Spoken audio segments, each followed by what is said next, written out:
보통 가정에서 아버지들이 아들과 딸을 대하는 태도가 다른 것 같습니다. 이런 말이 있습니다.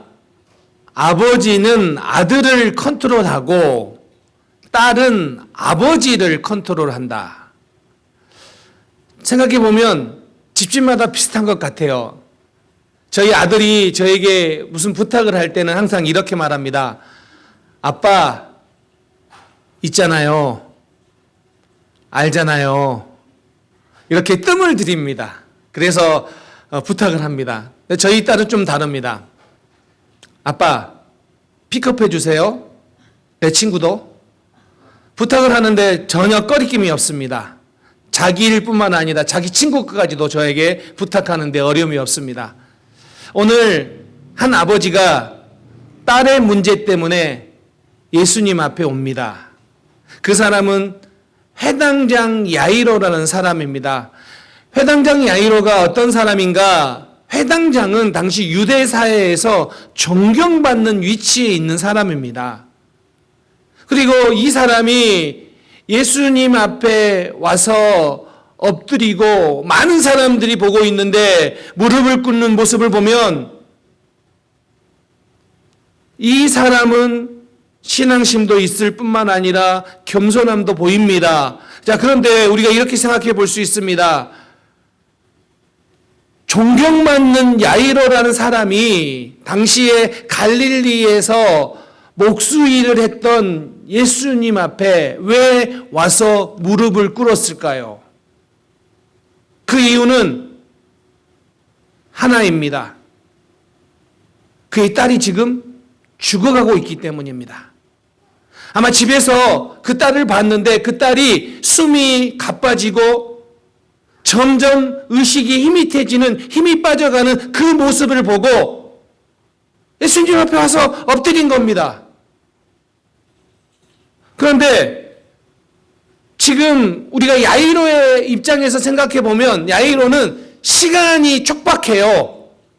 1시라도 늦게 가면 딸이 죽을 수 있어요. 그래서 지금 시간을 다투는 그런 문제 속에 있어요. 시간이 너무너무 중요하다는 거예요. 그래서 간곡하게 요청합니다. 예수님, 제 딸이 지금 죽어가고 있습니다. 제발 저희 집에 가셔서 제 딸을 고쳐주세요. 다행히도 예수님께서 그의 요청을 들어서 함께 가겠다고 말씀을 하십니다. 그런데 여러분에게 한번 묻고 싶어요. 여러분이 이런 상황이라면 어떻게 부탁하시겠습니까? 여러분의 가정에 위급한 시간을 다투는 그런 문제가 생겼습니다. 여러분 어떻게 부탁하시겠습니까? 체면 같은 거 생각하시겠습니까? 오늘 야이로는 그런 거 생각하지 않고 급하게 달려왔습니다. 이제 예수님께서 야이로와 제자들과 함께 그의 집으로 갑니다. 그러자 다른 많은 사람들이 어떤 일이 일어나는가 구경하려고 많은 무리가 예수님을 따라 이제 가기 시작합니다. 그때 갑자기 한 여인이 나타나서 예수님의 옷자락을 붙잡습니다. 잡습니다. 많은 무리가 있는데 그 무리 사이를 통과해서, 끼어들어서 예수님의 옷자락을 붙잡습니다. 그리고 그녀가 치유를 받습니다. 예수님은 본인에게서 능력이 나간 줄 아시고 누가 내 옷에 손을 대었냐라고 묻습니다. 그런데 여러분 여기서 예수님에게서 능력이 나간 것을 아시고 이 능력이란 단어가 두나미스라는 단어예요. 그런데 마가복음에서 처음 쓰인 단어입니다. 여기에서. 근데 여러분 생각해 보세요. 예수님에게서 능력이 나갔고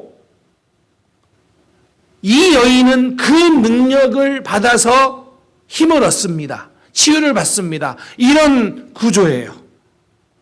한번 여러분 이런 생각을 해보세요. 우리 한국에 살면서 지하철 타봤잖아요. 출퇴근 때 지하철을 타면 어떻습니까? 내 몸이 아니잖아요. 낑겨가지고 때로는 내가 내려야 될 역에서 내리지 못하고 그냥 밀려서 다음 정거장까지 가는 경우도 있지 않습니까? 지금 오늘 어쩌면은 많은 무리가 예수님 뒤를 쫓아다니고 있기 때문에 그 사이에 끼어 들어가는 것은 어쩌면 누가 예수님의 옷자락을 만났는지 어떻게 압니까? 여러분, 지하철에서 누가 내 옷자락 만졌다라고 우리가 누구한테 뭐라고 할 수 있습니까? 이 사람 많은데 어쩌면 당연한 거지. 그리고 어떻게 합니까? 그런데 제자들도 동일하게 생각해서 말합니다. 예수님, 이렇게 사람이 많은데 누가 밀어서 터치할 수 있죠? 누가 만졌다라고 하십니까? 이렇게 말하는 거예요. 근데 여러분, 우리가 생각해 봐야 될 게 있어요. 지금 예수님은 어디 가고 있습니까? 지금 예수님은 어디 가고 있어요? 야이로의 딸이 죽어가고 있기 때문에 그 딸을 살리러 가고 있는 중이었어요. 그런데 갑자기 한 여인이 끼어든 거예요. 급한데, 너무 급한데. 그런데 시간을 지체하기도 너무 아까운데, 1분 1초도 아까운데 한 여인이 끼어들어와서 만졌는데, 그럴 수 있죠. 그런데 예수님이 왜 또 거기에 누가 만졌느냐, 이 말까지 하시면서 그걸 찾고 있는 겁니다.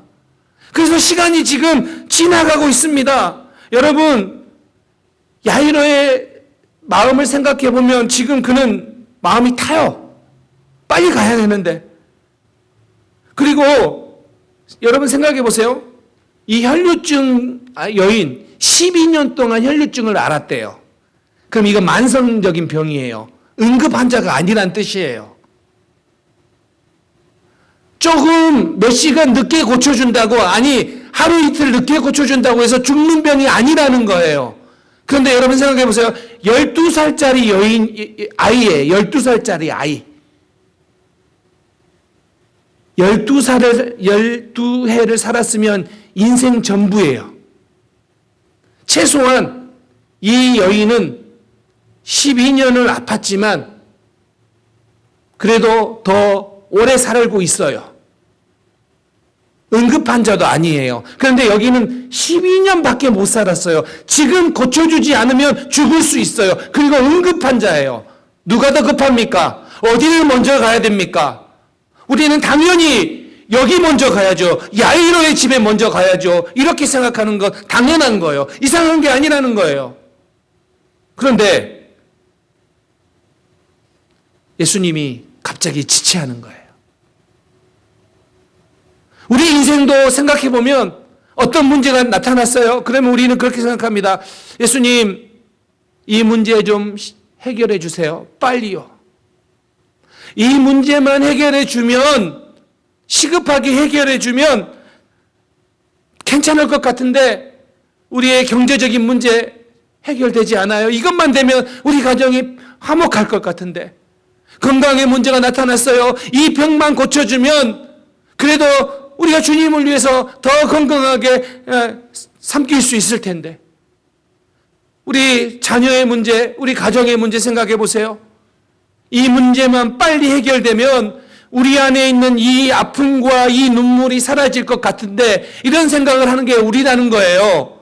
그런데 이렇게 바로 해결되기를 기대하지만 바로 해결되지 않으면 어떻게 됩니까? 우리의 마음이 조급해져요. 믿음이 흔들려요.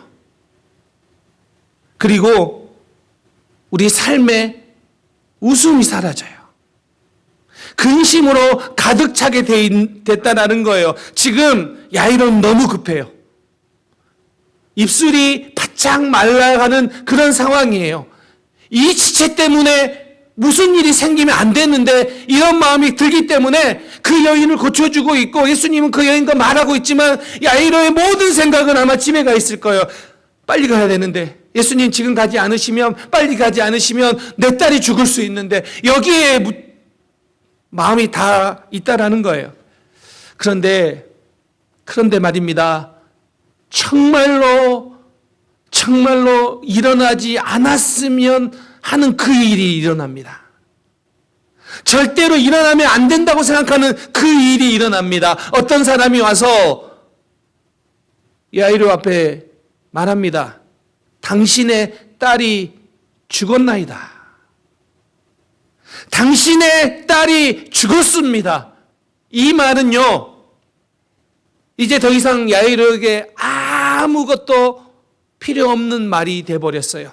예수님이 이젠 가서 아무 의미가 없게 되었다라는 거예요. 더 이상 그 앞에 무릎을 꿇고 그 앞에 간절히 원했던 그게 아무 의미가 없어졌다라는 거예요. 왜요? 사랑하는 딸이 죽었기 때문이에요. 끝이에요. 끝나버린 거예요. 여러분, 이때 야이로의 생각이 어땠을까요? 아마 저는 이런 생각이 들었다고 생각되어져요. 내가 무엇 잘못했나? 왜 예수님이 갑자기 멈추셨지?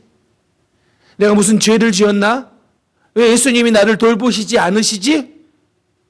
아니, 저 여인은 왜 갑자기 나타나서 우리 딸을 고쳐주는데 방해를 하고 있는 거야? 왜 내 인생에 문제를 일으키는 거야? 저 여인은 왜 저러는 거야? 갑자기 자기를 생각하다가 그 여인을 원망하다가 어쩌면 예수님을 원망했을 거예요. 예수님은 왜 이 일을 빨리 해결해 주시지 않으시고 예수님을 원망할 수 있는 그런 마음이 막 들기 시작할 수 있는 상황 아닙니까? 그때 우리 주님이 뭐라고 말씀하실까요? 우리 주님이 그런 야이로에게 무엇이라고 어떤 메시지를 줄까요? 아니, 오늘 절망 가운데 있는 사람들에게 예수님은 어떤 메시지를 주실까요? 오늘 우리도 하나님이 기도의 응답을 빨리빨리 안 해주신다. 왜 이렇게 늦게 지체될까? 왜 이렇게 우리의 삶의 문제들이 계속 하나님은 응답하지 않고 딜레이 될까라고 생각하는 우리에게 어떤 삶의 자세, 믿음의 자세를 가지라고 말씀하실까요? 예수님은 야이로에게 이렇게 말씀하십니다. 첫 번째 말씀하시는 게요, 믿음은 기다림이다. 36절에 이렇게 말씀하십니다. 두려워하지 말고 믿기만 하라. 자, 여러분, 이 말은 이거예요. 나를 믿어라. 인내해라. 서두를 필요 없다. 예수님이 우리를 사랑함에도 지체하시는 것이 아니라 우리를 사랑하기 때문에 지체하시는 거예요. 그러니 우리를 사랑하는데 어쩔 수 없어서 지체되고 있는 것이 아니라는 거예요. 우리를 사랑하기 때문에 지체하고 계신다는 거예요. 이 지체는 그러면 의도적인 지체인 거예요. 지금 예수님이 이렇게 말씀하세요. 내가 알아서 한다. 내 시간표에 예수님의 시간표를 너의 시간표에 맞추려 하지 말고 너의 시간표를 예수님의 시간표에 맞추라는 거예요. 우리가 계속해서 지체된다고 생각하는 건 뭐예요? 예수님의 시간표가 아니라 내 시간표에 맞춰주세요. 내 시간표에 맞춰야지만이 믿음 생활하는 것 같고 응답받는 것 같고 복받는 것 같이 생각하는 우리의 생각, 거기에 예수님께서 말씀하시는 거예요. 지금 네가 상황이 허락한 것만 믿을 것이냐, 아니면 모든 것을 가능하게 하시는 하나님을 믿을 것이냐. 정말 우리에게 필요한 것은 뭐예요? 믿는 겁니다. 믿는 거예요. 근데 이 믿기만 하라라는 이 말이 헬라어로 보면 명령형 현재 시제예요. 이 현재 시제라는 뜻은 어떤 의미냐면 지금 절망에 굴복하기보다는 믿음을 계속 유지하라라는 의미예요. 믿기만 하라. 너의 믿음을 절망 가운데서 꺾어버리지 말고 계속 유지하라. 여러분의 삶에 기도하는데 빨리빨리 되지 않아요.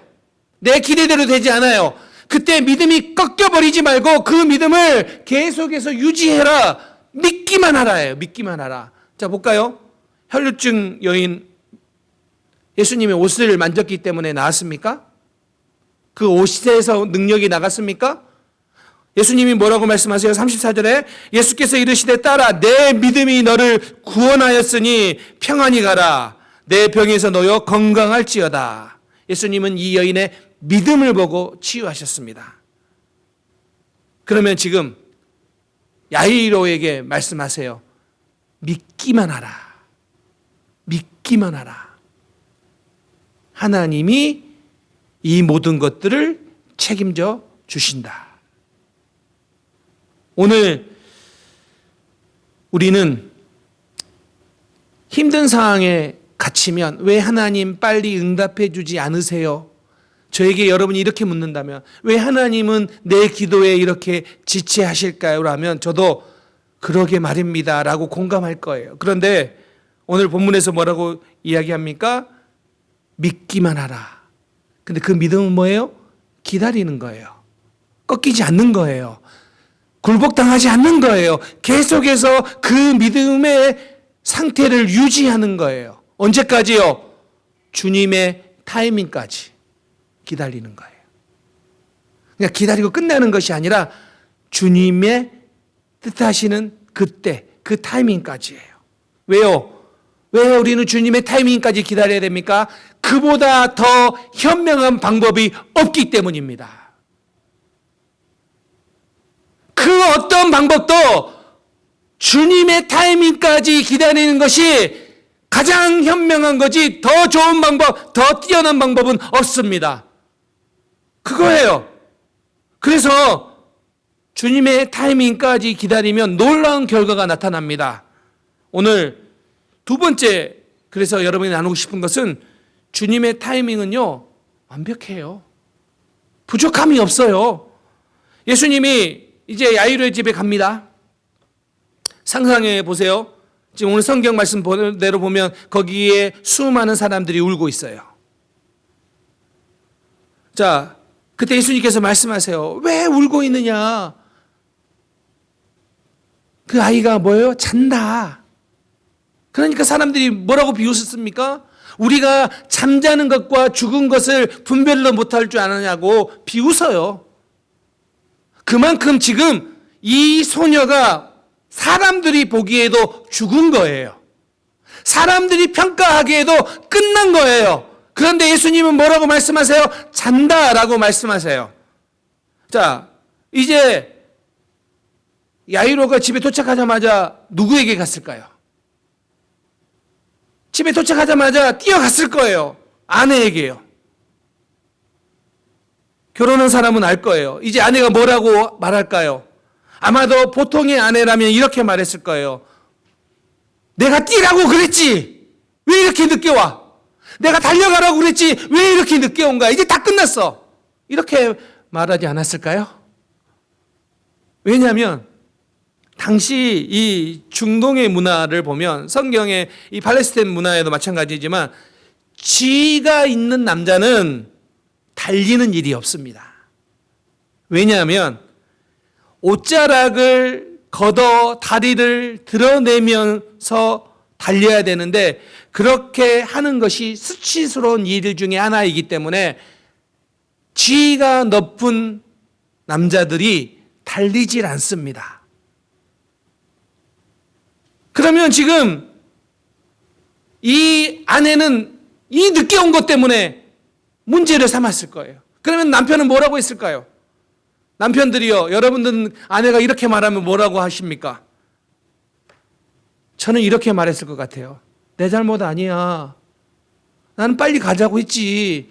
예수님이 늦게 온 걸 내가 어떻게 해. 예수님 탓이야. 예수님 탓이야. 난 이렇게 말했을까? 억울하면서. 아니, 이렇게 말 안 했을까? 진짜 억울해하면서. 나 진짜 억울해. 나 진짜 억울하다고. 이렇게 말했을 것 같아요. 근데 예수님께서 딱 두 마디 하십니다. 여러분 기억하세요? 딱 두 마디요. 달리다. 이게 뭐예요? 소녀라는 뜻이에요. 소녀. 달리다. 그런데 이게 그냥 소녀로 번역하면 이 오리지널의 의미를 전달이 안 되는 거예요. 이 달리다는 어떤 의미냐면 애정이 듬뿍 담아 엄마가 딸에게 말하는 애칭이에요. 이렇게 부르는 거죠. 얘야. 이렇게 부르는 거예요. 그게 달리 다예요. 쿰이 뭐예요? 일어나라. 근데 여러분 보세요. 예수님이 잔다라고 했죠. 쿰은요, 다시 살아나다가 아니라 일어나라는 뜻이에요.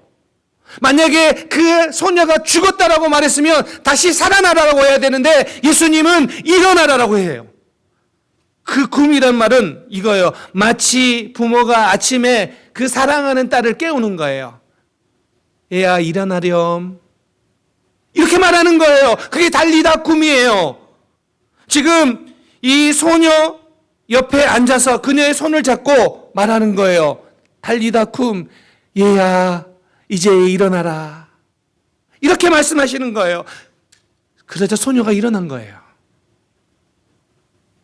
인류의 가장 무서운 적인 죽음을 예수님이 그렇게 대처하신 거예요.